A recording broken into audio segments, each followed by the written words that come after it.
Hi, welcome to Catalyst Impact. Before I introduce my guest, I'm going to introduce myself. I'm Karen Chasson. I'm the new Executive Director of the St. Petersburg Foundation. Delighted to be working with this dynamic team and contributing to the growth of the foundation.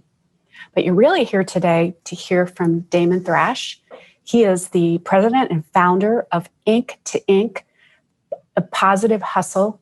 It's a program that helps incarcerated and formerly incarcerated individuals transition successfully to life on the outside community, and to accomplish that through a transition to either entrepreneurship or employment. So Damon, will you give us an overview of both your experience with the issues behind this program and the program itself? Sure, but first I'd like to thank you guys for having me. Delighted at the opportunity to share this with such an awesome publication like Catalyst. Well, my name is Damon Thrash, as you mentioned. I'm the founder of Ink to Ink Transition Services. We're a smart social justice organization that advocates on behalf of minority communities who have been negatively impacted by mass incarceration, the criminal justice system, and recidivism. How did I get into this line of work? That's a great question. As a youth, I grew up in a very impoverished and very dangerous community in North Florida. At the height of the crack epidemic, there's a lot of stories and TV shows coming out now about this particular era and books. Well, for me, living in that era was really unique because my stepfather was a key player in that area, drug trade. So any young kid that's growing up between the age of 5 and 10 years old, who's living in housing projects at that particular time, you would see open market drug sales. It was more open free market, like you would go to a farmer's market and purchase. That's just how the drug market was back then, particularly for crack cocaine. So by my stepfather being a key player in that movement, in me growing up in my household, it was an everyday thing for me. I learned it without having to really consider that it was wrong. I didn't understand that what was happening was illegal because that was just the way of life. Your environment, the opportunities that it presents is the information that you're going to take in. So by the time I was 8, I was delivering packages from apartment to apartment for my stepfather and his friends, and I was getting paid handsomely. My stepfather was a pretty cool guy too. He wasn't one of those typical stereotypical characters you see on TV where this guy, he's out peddling drugs to kids or anything like that. It actually was like how I grew up. It was all that he knew because, his father was also involved in the drug trade. So at that point, he was arrested a little while later, and our lifestyle it took a nosedive. Even though we lived in the projects, we also had a house also. And so at that point, going straight into even severe poverty, my mom was a single parent. She was left alone while my stepfather was in prison to fend for me and my 3 sisters. So me being the older and a boy, the finances were dramatically cut, so she had to more so focus on my sisters. Me being in high school, middle school, a young kid playing sports all day, and I was pretty good in academics as well. That burned a lot of calories. And I would come home, and it wouldn't be much to eat, and my shoes had holes in them, and kids are going to be kids, man. And kids really put pressure on you to fit in. And in the urban community, Jordans are a big thing now, and they were back then. It's kind of a peer pressure thing. But for me, it was more of a hunger and a opportunity that presented itself to eat and kind of make a better way for my mom. And I understood how the drug game was played. So I entered into it around 13, and I started making quite a bit of money. Um, to fast forward and not get into the specifics, by the time I was 19, I was pretty much etching to the point where I was fixing to become a millionaire off illegal drugs. By the time I was 22, I was a millionaire, and unbeknownst to me, I was fixing to be arrested. They were preparing to arrest me.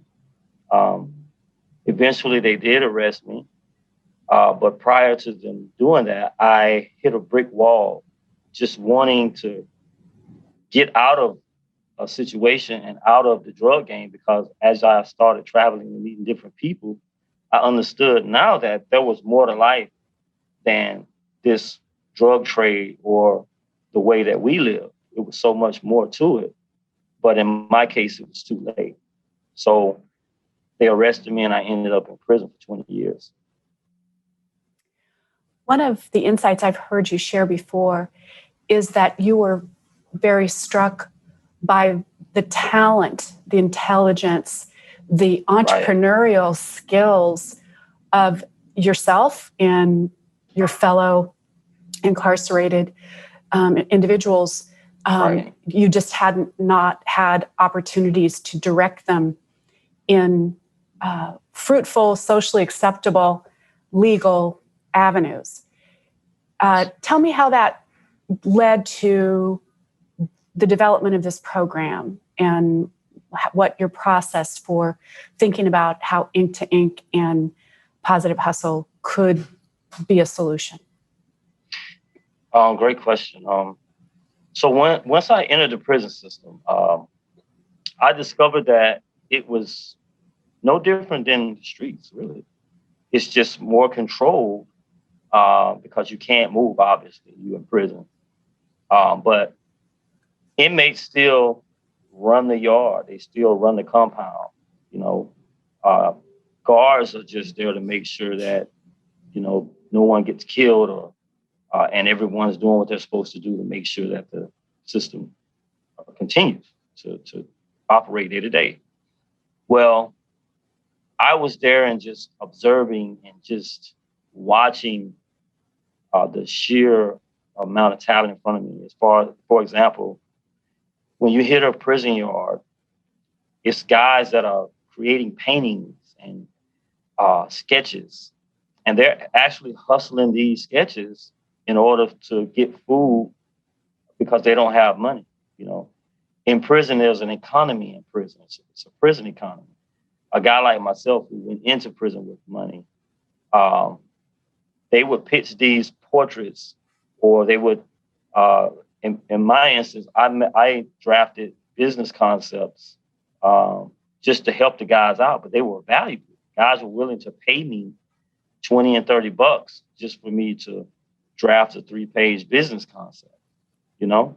Mm-hmm. Then on the physical talent side, I saw men that were as talented as Barry Bonds, and this is not an overstatement, and as talented as Michael Jordan on a basketball court. It was just phenomenal. From writing books to poetry to music. And I was just wondering, wow, what was it that hindered us from getting to that point? And in my perspective, I was like, man, I made all of this money prior to coming to prison, and all for just to come here and not be able to use any of it. And at that point, I just said, man, these guys keep coming in and out. I can't get out because I have a long time, you know? And it was my first time in prison. I was a nonviolent offender, first time in prison with the. And what was the sentence? It was 20 years. First offense, nonviolent. First prison sentence. I had been in trouble with the law prior, you know, possession of cocaine and some stuff I got into as a juvenile. But I hadn't spent a significant amount of time I hadn't been to prison. I've been to jail for maybe 6 or 7 months. county court, stuff like that. But to see the revolving door, you either had the opportunity to go back out into the world with no training, or you were a guy like me who had excelled in the street life and may have had a few cash businesses, but hit the brick wall and then you were arrested before you could get a mentor or you can transition into a life that will be fruitful for on a positive side for you or your family. In prison, there was no programming. There wasn't any type of personal or professional development programs that were culturally relatable to guys like myself. And in prison, everything is separated by race and cultural divide. It's the same way in prison as it is out here. Majority of individuals who come from white America who are in prison, they have a more structured family support inside of prison. Whereas for, say, Blacks and Hispanics, it's different. It's the same cultural obstacles that we have because our families don't have the income to be able to support, let alone someone outside versus someone in prison. And I just, after just personally developing myself and recognizing that my talent was academics and I loved entrepreneurship. I loved commerce. I loved, solving problems. And I just wanted to create an opportunity for myself and others like me. And I wondered, what does that look like? And I had an epiphany. And the Hustle Smarter program was that epiphany. Because guys would come to me and say, hey, how did you make this kind of money? They wanted to know how to be a better drug dealer. And in the beginning, I would tell them. But then as my life changed, as I started to educate myself and, my reading caught up with the places that I had been and people that I met, I was like, no, I have something that I could teach them. And it's to transition out of the game into legal business because they already have the skill set. They already have the entrepreneurial drive and ambition. They already have business skills. They just needed personal development and confidence to be able to transition into legal business. Can you provide an overview of the program and what the steps are and how people go about making that transition through a structured program? Sure, of course. Obviously, Ink to Ink is the organization that administers the program. We're a 501c3 nonprofit. Hustle Smarter is a 10-module, 12-week curriculum. That's 100 hours. And that programming consists of the 10 modules first is Untransition Icons. What Untransition Icons does, it gives them an opportunity to see some people or individuals who come from where they come from, who have the same cultural background, who have been through the same obstacles and failed, been to prison, but then got out and successfully transitioned into business. And now they're a household name and they're creating opportunities for other people, whether it be them hiring people, whether it be them just being a positive contributor to the community by just giving money back. That's an important key because the major influencer in the urban community, it isn't the bodega owner of the block. It's not the barbershop owner.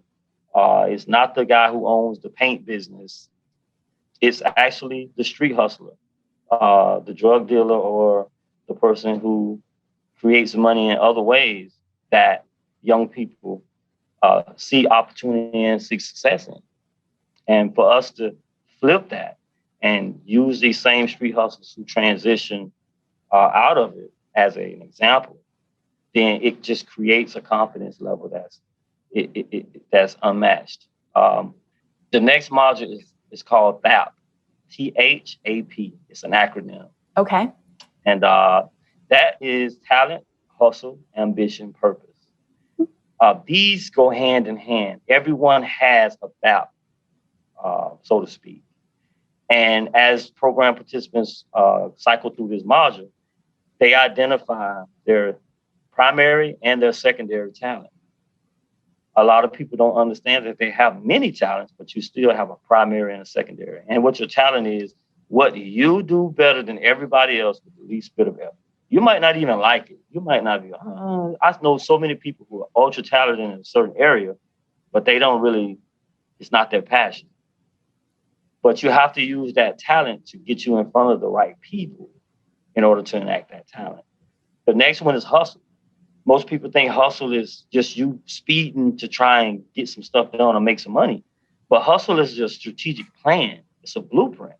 It's a strategic plan that you lay out for yourself that involves your talents to get you to the point to where the goal you're trying to reach.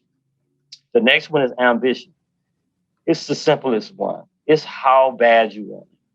You can talk it all day. You can, dream it all day. But what are you going to do to really accomplish this goal?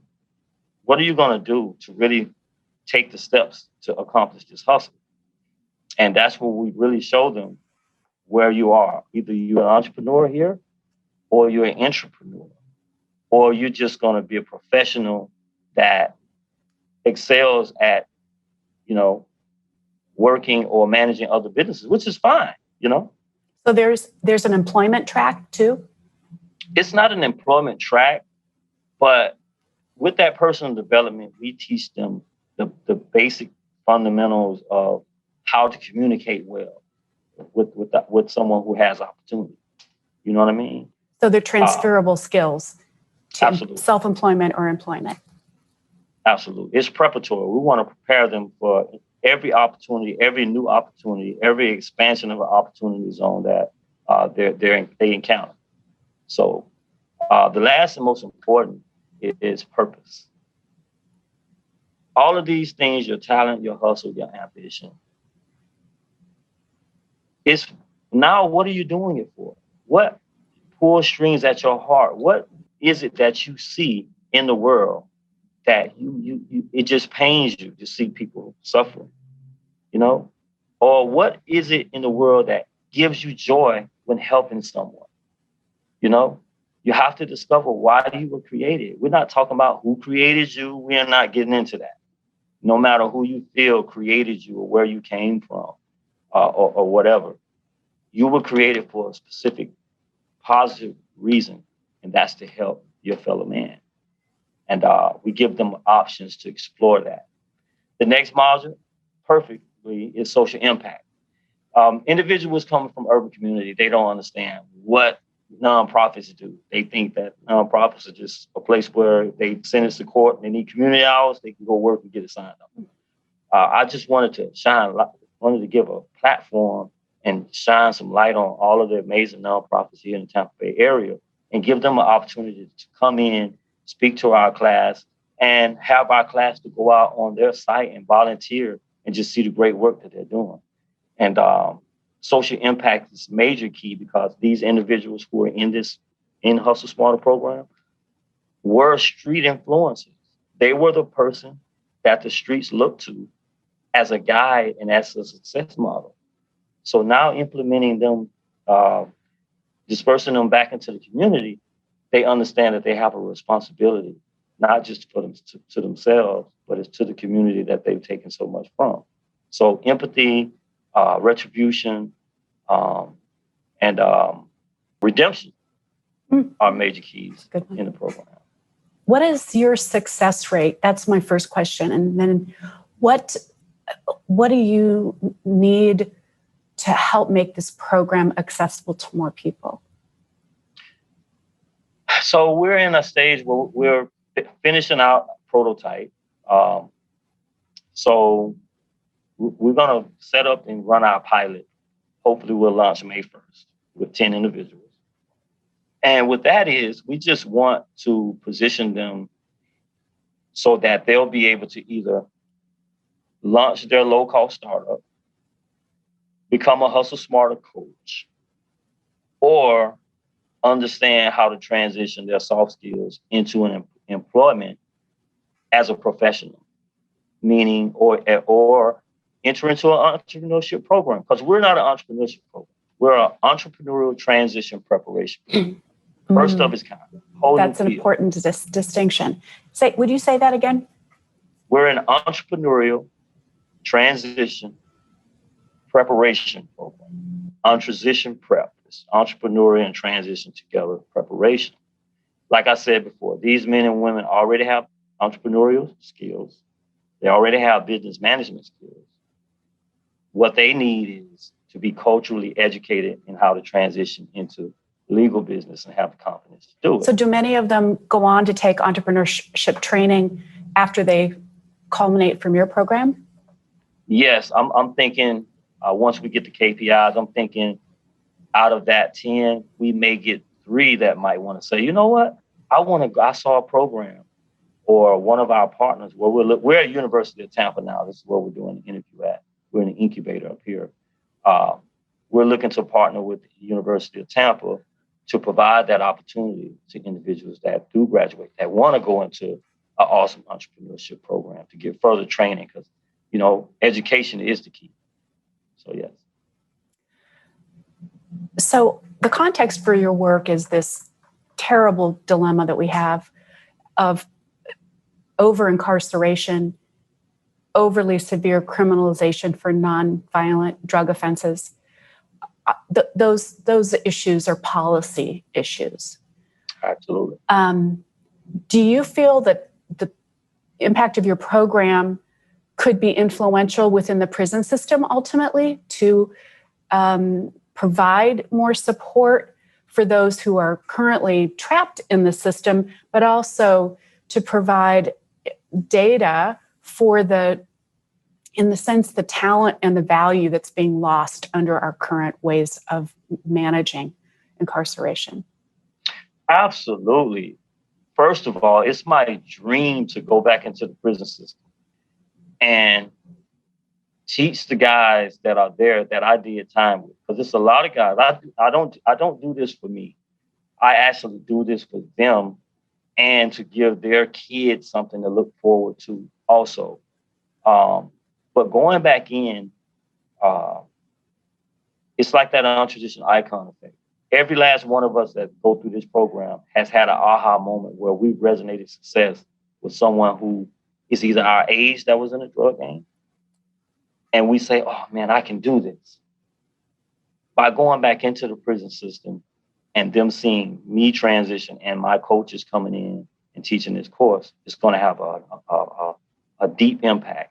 Secondly, data drives decisions.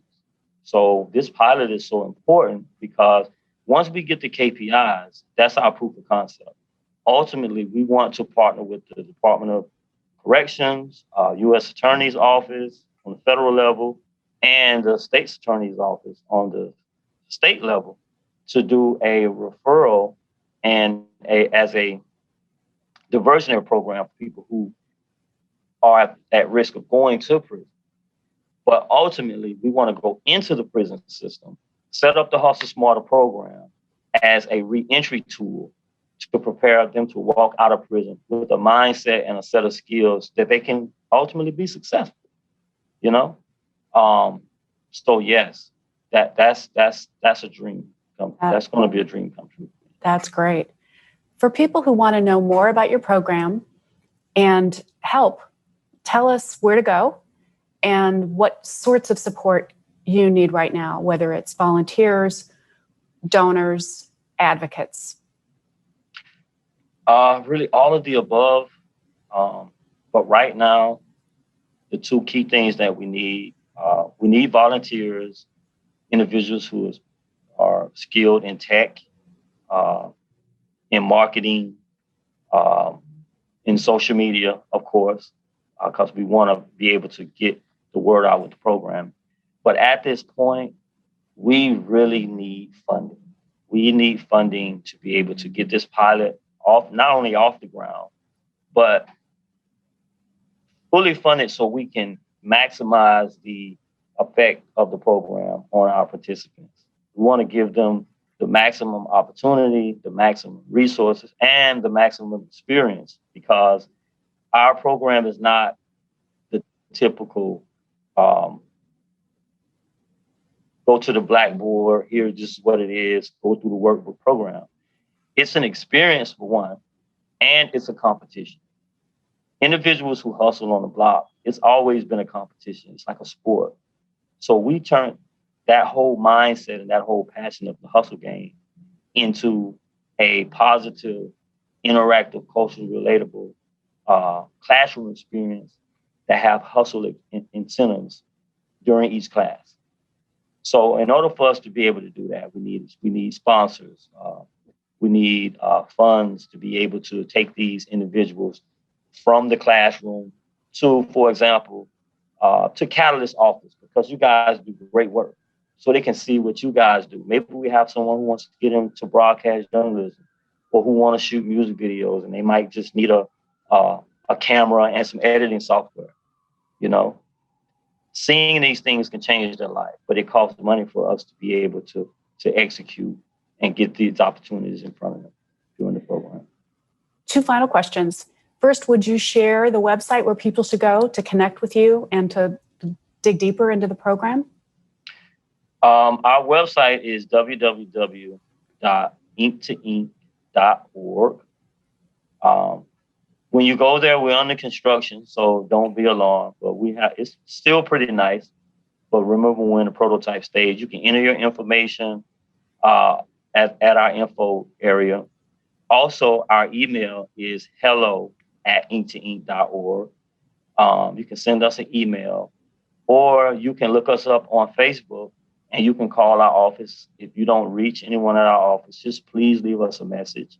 And finally, for individuals who want to invest in us, or want to be a part of the program as a co-facilitator or a community partner, we're in the University of Tampa's Entrepreneurial Center on the 8th floor. I welcome you to just come in and sit down. Let's have a coffee, and let's see how we really can make a very positive and new impact on community. That's great. Final question.